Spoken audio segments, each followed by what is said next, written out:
Ja, mein Name ist Michael Volkmar. Ich bin einer der beiden Gründer von Scholz von Volkmar, Kreativagentur mit Sitz in Wiesbaden und Berlin.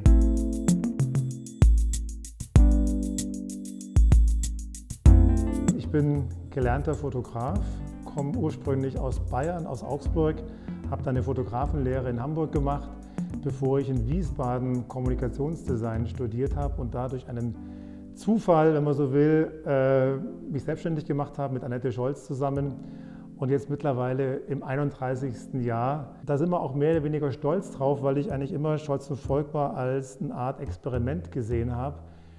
Klar, zu Anfangsjahren war das natürlich der Wille, unfassbar gute Kreation und Design auf die Straße zu bringen. Wir hatten dann sogar ein Spezialthema uns so ein bisschen erarbeitet über das Thema der Visualisierung von Informationen. Da hat sich dann auch vor 17, 18 Jahren die C-Konferenz rausgeformt mit diesem Spezialthema. Wie kann man große Datenmengen über ein Bild quasi darstellen und spüren und erfahren, weil die Welt immer komplexer wird, so dachten wir damals, und das ist ein gutes Spezialthema. Mittlerweile hat die Konferenz sowie auch die Firma sich eigentlich immer mehr in Richtung Nachhaltigkeit entwickelt, sind damals 2010 die ersten gewesen, die, wenn man so will, klimaneutral gewesen sind. War für uns aus heutiger Sicht nur der ganz kleine Anfang hin zu einem systematischeren Vorgehen im Bereich Nachhaltigkeit. Wir haben sehr viele eigene Projekte initiiert und Produkte, wenn man so will. Und jetzt, um das abzurunden, versuchen wir sogar an uns selber, also mit der Gesellschaftsform Scholz und Volkmar, das Experiment in Richtung Nachhaltigkeit zu gehen. Wir wollen also in absehbarer Zeit, sobald es existiert, umwandeln in ein sogenanntes Verantwortungseigentum oder Gesellschaft mit gebundenem Kapital.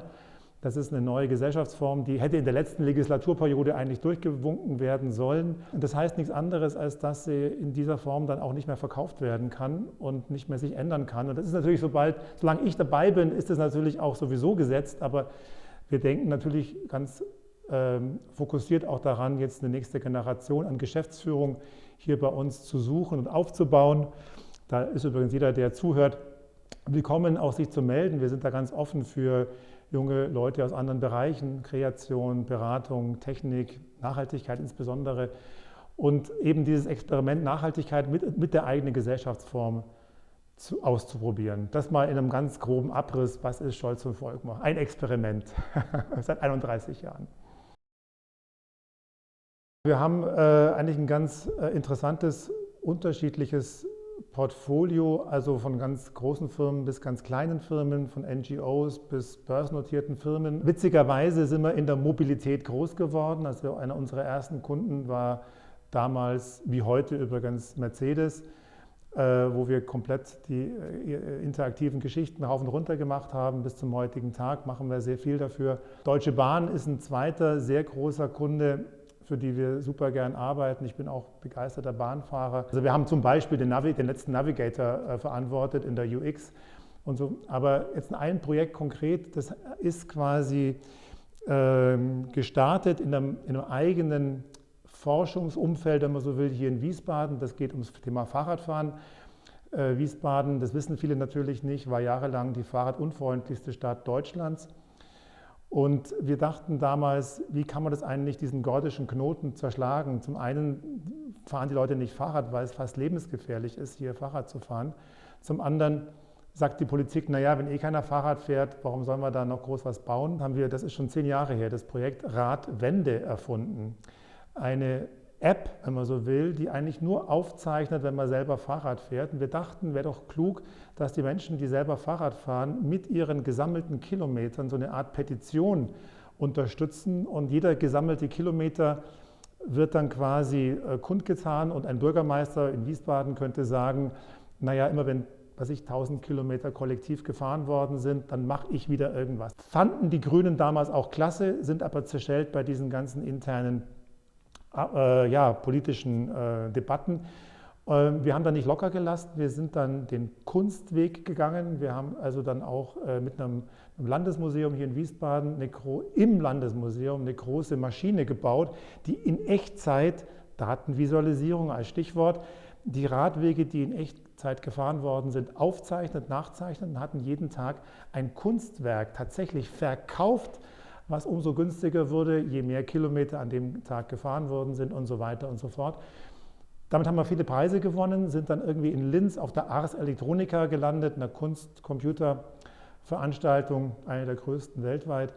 Dann hat die Stadt Linz witzigerweise genau das gemacht, was wir für Wiesbaden vorgeschlagen hatten, nämlich die haben 2 Jahre lang unsere App laufen gehabt für alle Fahrradfahrenden, die haben Kilometer gesammelt und die konnten dann, jetzt kommt es witzigerweise, auch mit diesen Kilometern, die Menschen selber gesammelt haben, die konnten sie einlösen in einem Café für den zweiten Kaffee oder in einem Fahrradfachgeschäft für eine Fahrradinspektion und so weiter. Das heißt, die Kilometer waren nicht nur Petitionstool und, vergessen zu sagen, Grundlage für die Verkehrsplanung.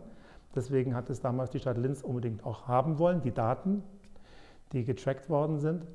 Und gleichzeitig eben habe ich selber was als Fahrradfahrender, dass ich eben die Kilometer eintauschen kann. Und dieses Prinzip haben wir vor ungefähr 5 Jahren der Deutschen Bahn vorgestellt. Und siehe da, wir haben das dann ausprobiert über ein Jahr in Ahrensburg bei Hamburg und es hat bestens funktioniert.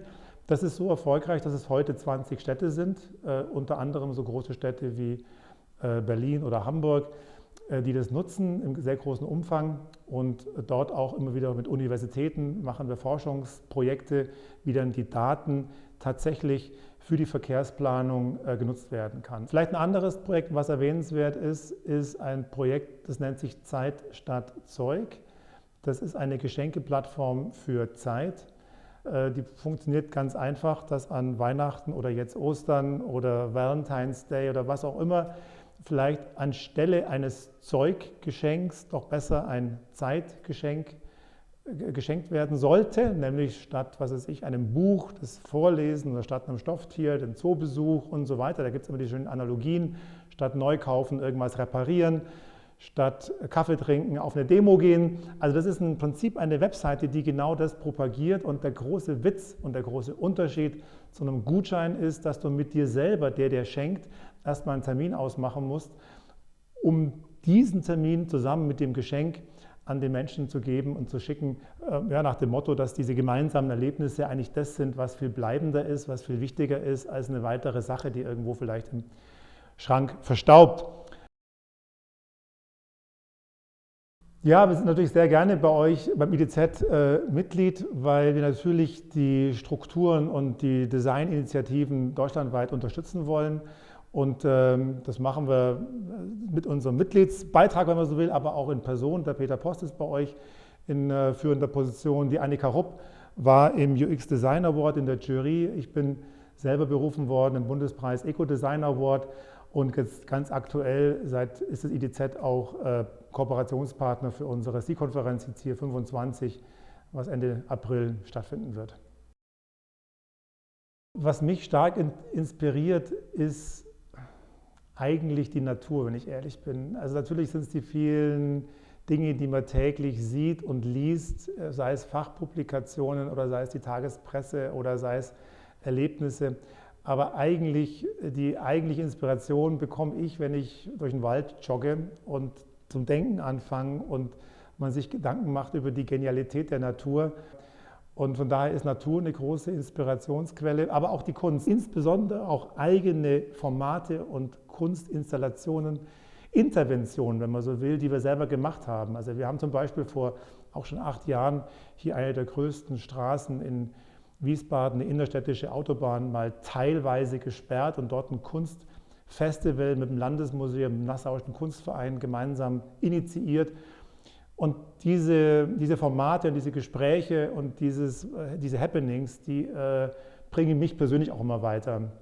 Last but not least kann man vielleicht nochmal die C-Konferenz anführen, weil die natürlich auch gegründet wurde, damit wir selber uns Leute einladen dürfen, die wir vielleicht sonst nie sprechen würden. Designer, Künstler, Architekten, Filmemacher und so weiter, Philosophen, die bei uns dann sprechen und über den Tellerrand hinaus des normalen Designs reflektieren. Dieses Jahr ist die C-Konferenz und das C-Camp, das sind immer 2 Tage, Samstag und Sonntag, am 26. und 27. April. Der erste Tag, der Samstag mit großem Format, großer Bühne, 700 Leute im Schlachthof. Da ist zum Beispiel Rahman Jafari bei uns, einer der deutschlandweit mit Sicherheit führenden Köpfe im Bereich Animation, Film, Illustration, ganz toller Mensch, der über sein Werk, der auch, Videos und Videoclips macht für bekannte große Musiker. Der wird sprechen und auf dem anderen Ende des Spektrums Barbara Buser zum Beispiel. Das ist eine Architektin aus der Schweiz, die seit wirklich langer Zeit das Thema nachhaltige Architektur pusht, selber ein eigenes Bauteilzentrum für gerettete Bauteile aus Abrissgebäuden hat und selber ausschließlich nur noch im Bestand baut. Und am zweiten Tag, das ist dann der 27., der Sonntag diesen Jahres, geht es dann um die lokalen Aktivitäten. Wie bringen wir eigentlich die Transformation auf die Straße? Es ist besonders schön, dass wir auch großer Kooperationspartner des World Design Capitals ist. Also wir sind hier Rhein-Main-Gebiet 2026 Weltdesign-Hauptstadt mit dem Titel Design for Democracy. In diesen Tagen, wo eigentlich die Weltlage und gesellschaftlich der Disruption schon gar kein Wort mehr ist, ist natürlich der Titel des Gestaltens unserer Demokratie mit den kleinen Mitteln, die wir zur Verfügung haben, aber immerhin, wir sind Kommunikationsleute, ist für mich schon eine ganz große Aufgabe und auf die freue ich mich dieses Jahr und nächstes Jahr auf die Konferenz.